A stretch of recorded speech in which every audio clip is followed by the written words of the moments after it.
Hi, this is Kathy. I hope that you're all doing well and that you're enjoying our month of simplifying. So we're going to move on today to one of my next favorite minimalists. I've got a lot of them. And that is Marie Kondo. And she wrote this book called The Life-Changing Magic of Tidying Up. And it's sold over 2 million copies, been very popular. I'll just flip it over so that you can see. She is a 30-year-old woman who lives in Japan, who grew up somewhat as a geek and realized early on that she liked trying to organize things. And she even tried organizing them for her family and realized that does not work out too well. And her book is very refreshing. I think that's part of why it's so popular. One of the biggest things that is different about her method of decluttering is that she has you go by category of things versus by location. And she has you start with clothes, and then do books, and then do papers, and then do kimono, which is miscellaneous things, and lastly do mementos or sentimental items. And I've done a few rounds of decluttering over the last couple years and gotten rid of stuff every single time and kind of still wonder when will I reach the point where I don't have anything more to give away, but I have not yet reached it. And that's even though I'm a person who really didn't start like with a huge amount of things in my home. One of the other things she talks about is that it's important to do it what she calls one fell swoop, while she also recognizes that one fell swoop might be 6 months.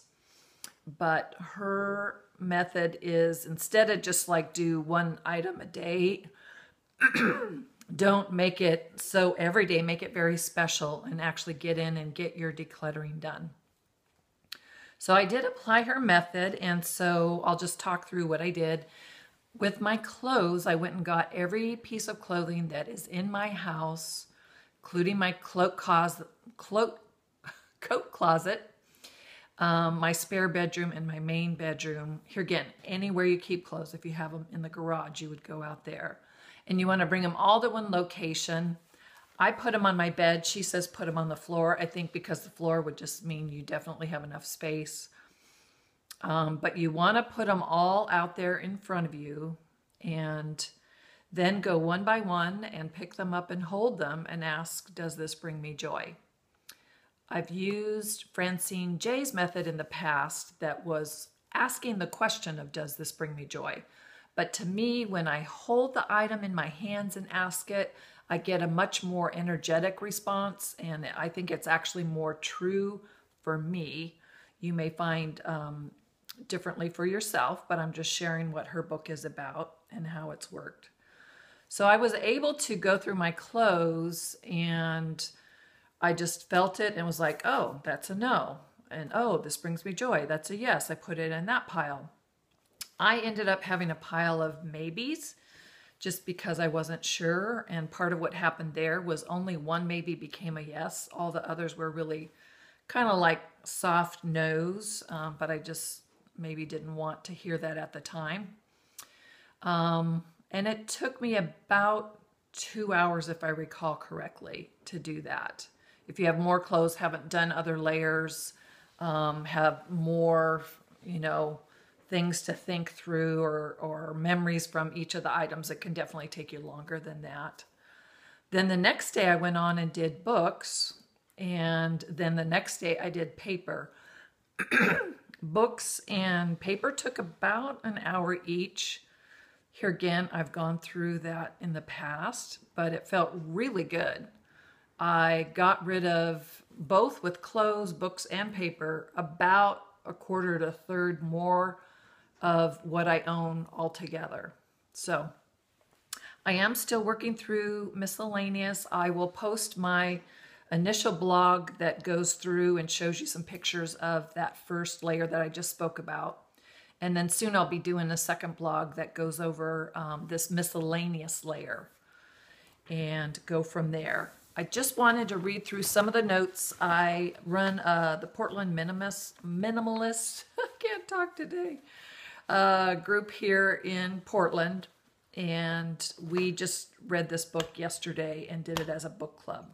So I jotted down some notes and just want to make sure I hit all the highlights. She also talks about envisioning your ideal lifestyle and to really take some time and do that, to get inspired by either model homes or other people's homes that feel more or look more of like what you would want your life and your surroundings to look like. She says start early in the morning and do not play music, because she wants you to be able to really feel the feelings when you ask that question. Does it bring me joy as you're holding the object? She also has a special folding method, and this is quite interesting. I don't have many drawers, so I really didn't use it immensely myself. I used it a little bit with some scarves, and my bras already were stacked actually kind of the way she says. But what she says is, instead of putting clothes like layer, layer, layer, like all your pants in a pile like this, or shirts in a pile like this in your drawer, she has you fold them and then put them this way, so that when you look in your drawer, you can see all the items lined up. It does mean that you have to fold like the shirts or whatever to the depth of what your drawer is this way. She also talks about doing it from light to dark.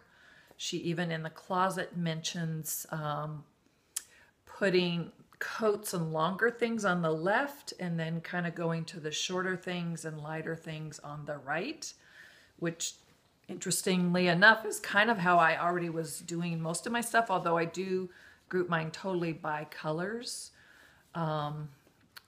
just because I like that method for myself.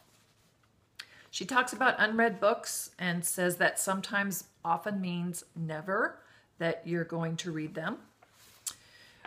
She encourages us to designate a place for each thing. Even with papers or books or things, she encourages us not to make piles, but to store things vertically. She puts her laptop in her bookshelf, and I just tried that thinking, sometimes I'm on Facebook too much, and I really, though I need to do it for the groups that I manage, wanted to try something new. So I put my laptop up in the bookshelf, and I'm liking that a lot. Just sort of more away, a little bit more respectful.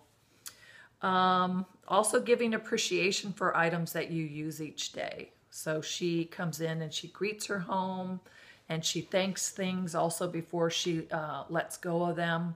One thing she talks about tossing things. She doesn't really talk about donating things. So if anything, I would really say look for a charity that matches your ethics and your passions. It can really make a difference to give when you know somebody needs it and can really appreciate it. It helps you with those things. She says, put your house in order to discover what you really want to do. It's one of the best ways of getting clearer in your life. Letting go is even more important than adding. And there's only two reasons we can't let go of something. One is because we're attached to the past, and the other is fear for the future. So to just kind of ask those questions, if you're asking, does it bring me joy? And you get a kind of answer, kind of in between. Maybe ask, am I attached to the past with this item, or am I hanging on to it because I'm afraid of the future? The question of what you want to own is actually a question of how you want to live your life.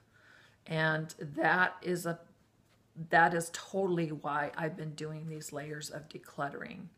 It's really to get down to a simplified life that, I get up in the morning and my bedroom's very simple. There's not much clutter around me. I feel at ease.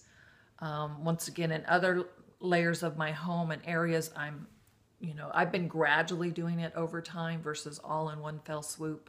But her book has allowed me to do another big cleanse of items that I'm ready to let go of. The other thing is I've done so many different layers that, you know, when it's the fourth or fifth time and you're looking at something and you've talked yourself into it, keeping it, and you've never used it, it becomes really evident that, well, you know, kind of like go ahead and use it or get rid of it, if, you know, especially if it's been a year or two and it's not an expensive item.